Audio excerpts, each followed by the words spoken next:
சிறுவர் நீதி கதைகள். மனதிருப்தி.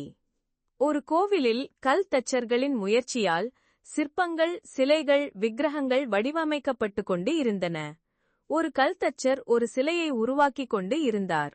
அவரின் அருகில் ஒரே மாதிரியான 2 சிலைகள் இருந்தன. எந்த ஒரு வித்தியாசமும் இல்லாமல் ஒரே மாதிரியாக இருந்தன.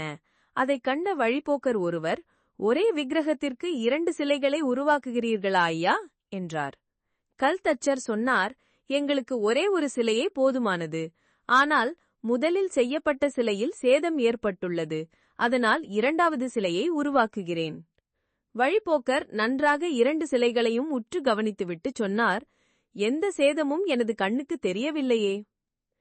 தனது வேலையில் கவனத்துடன் இருந்த கல் தச்சர் சொன்னார், அந்த சிலையின் மூக்கின் அருகில் ஒரு சிறிய சேதம் உள்ளது என்றார். இந்த சிலையை எங்கே நிர்மாணிக்கவிருக்கிறீர்கள் என்றார் வழிப்போக்கர். 50 அடி உயரத்தில் மேலே நிர்மாணிக்க இருக்கிறோம் என்றார் கல் தச்சர்.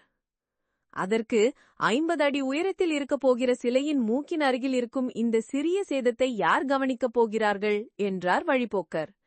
தனது வேலையை சற்று நிறுத்திவிட்டு வழிப்போக்கரிடம் புன்னகையுடன் கல் தச்சர் சொன்னார், யார் கவனிக்கப் போகிறார்கள் என கேட்கிறீர்கள். வேறு யாருக்கும் அந்த சேதம் தெரிவதை பற்றி எனக்கு கவலை இல்லை.